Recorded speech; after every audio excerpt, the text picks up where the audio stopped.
나는 어떤 부모가 될 것인가? 자, 오늘은 우리 부모됨에 대해서 한번 이야기를 해볼게요. 내가 어떤 부모가 될 것인가에 대한 준비가 없으면 우리 아이를 어떻게 키울 것인가에 대한 부분으로 넘어가도 어려움이 있어요.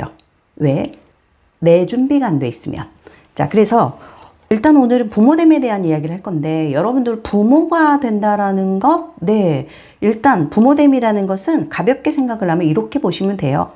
결혼을 해서요, 자녀가 출산을 했어요. 그래서 나는 엄마가 됐고 나는 아빠가 됐어. 자, 그러면 이미 부모가 됐죠. 부모가 됐다라는 거, 일상적으로 가정을 이루어서 부모라는 지위에 어떤 사회적 지위가 되었을 때 우리는 부모됨이라, 부모 됐어요 라고 이야기하는 어떤 기초선이라고 이야기할 수 있습니다. 자, 그러면 그 사회적 지위로서의 부모 된다라는 것, 이것이 우리가 말하는 건강한 아이를 잘 키울 수 있는 부모인가? 네. 부모가 된다라는 것보다 저는 조금 더 중요한 게, 고민해 보셔야 될 게, 부모답게 된다는 것이 무엇인지를 한번 고민해 봐야 된다는 생각이 들어요.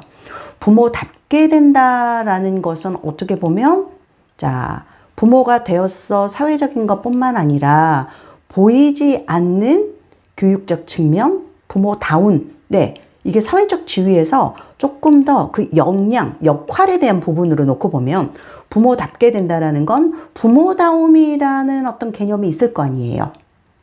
부모답다라는 것 자체가 결국 아이를 바라볼 때 내가 우리 아이를 어떻게 잘 키워, 어떻게 잘 성장시킬까? 성장시키는 데는요, 학습이라는 게 필요한데 그 학습을 내가 아이한테 교육적인 측면에서 또는 심리적으로 안전하게 아이가 자랄 수 있도록 느껴지는 심리적인 측면까지, 이 모든 것들이 다 포함되어 있는 것이 부모답게 된다라는 거예요. 자, 그럼 부모답게 된다라는 것에 있어서 부모가 조금 알아야 되는 교육적, 심리적 관점에서의 핵심 몇 가지의 단어를 좀 정리해 봐 드릴게요.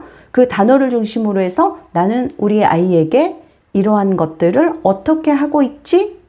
네. 제가 전에 말씀드렸던 큰 틀에서의 세 가지가, 아이의 발달을 보세요. 기질을 보세요. 부모 양육 태도는 어떤가요? 네. 이렇게 저는 큰 기준을 드렸다면, 부모답다라고 하는 교육적 심리적 관점에서 봤을 때 몇 가지 기준들이 있는데, 자, 그건 첫 번째.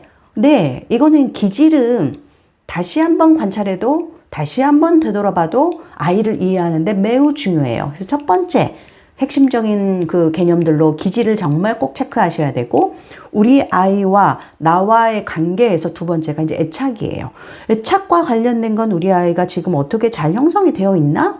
애착이라는 건 이 아이가 앞으로 살아가면서 사람을 만났을 때 그 관계 형성에 대해서 잘 할 수 있을 것인가에 대한 기초선이거든요.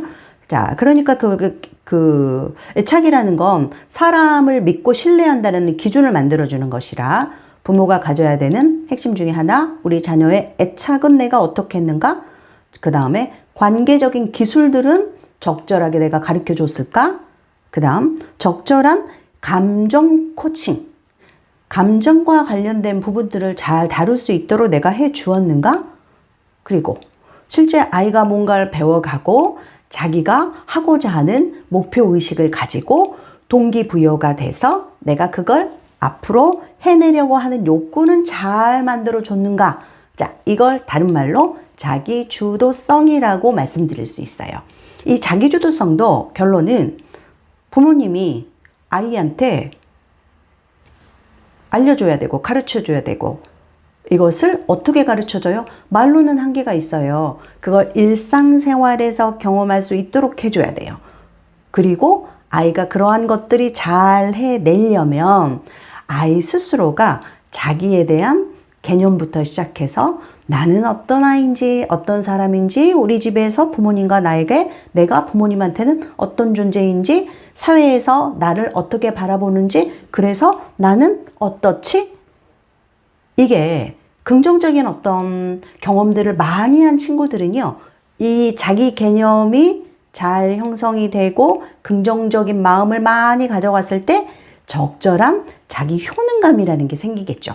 자기 효능감이 생겨나면 이 효능감을 통해서 적절하게 나를 표현할 수도 있고 이것을 적절하게 내가 주장할 수도 있고 이 주장한다라는 건 나를 스스로가 방어할 수도 있고 억울한 건 없어야지.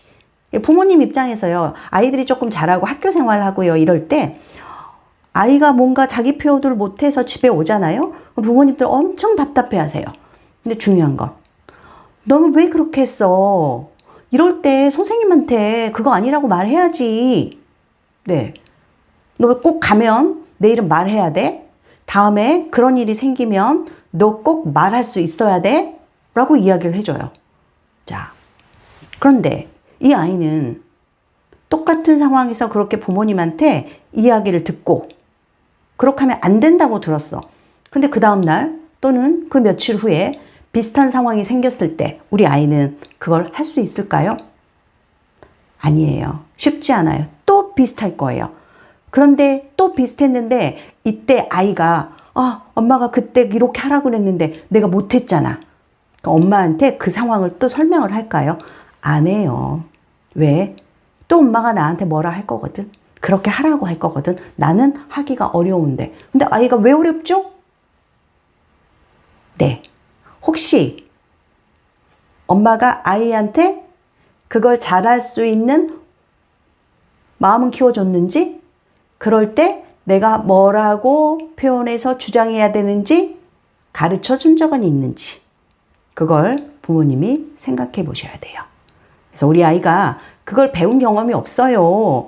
배운 경험이 없으니 가서 할 수 있을까요? 어쨌든 또 뭐 아이가 갖고 있는 그 기질의 특성상 그런 걸 또 스스로 잘 익혀서 훈련하는 애들도 있어요. 그런데 아닌 아이들도 있고요. 잘하는 아이들도 그걸 부모님이 조금 더 교육적으로 적절하게 가르쳐 줬을 때 그게 훨씬 더 잘할 거예요. 잘할 수 있는 능력을 갖고 있는 친구들은 그 눈치껏 하다 보니 잘못하면 이게 맞나 틀린가 긴가민가 하면서 할 수 있다라는 거죠. 이런 모든 지금 말씀드렸던 여러 가지의 어떤 단어들 핵심들, 이게 부모님이 우리 아이를 잘 도와줘야 될 때 교육적으로 심리적으로 도와줘야 되는 핵심들입니다. 이 핵심들을 여러분들이 이해하고 하나씩 하나씩 배워가실 때 그걸 잘 활용을 하시고 적용을 하신다면 나는 부모답게 우리 아이를 잘 도와주고 있는 든든한 백그라운드죠. 우리 아이를 잘 뒷받침해서 아이가 잘 자랄 수 있도록 도와주시는 그런 부모가 됐으면 좋겠어요. 네, 우리가 배워야 될 핵심들 공부할 거 너무 많죠? 네, 앞으로 체계적으로 하나씩 하나씩 같이 또 공부해 보도록 하겠습니다.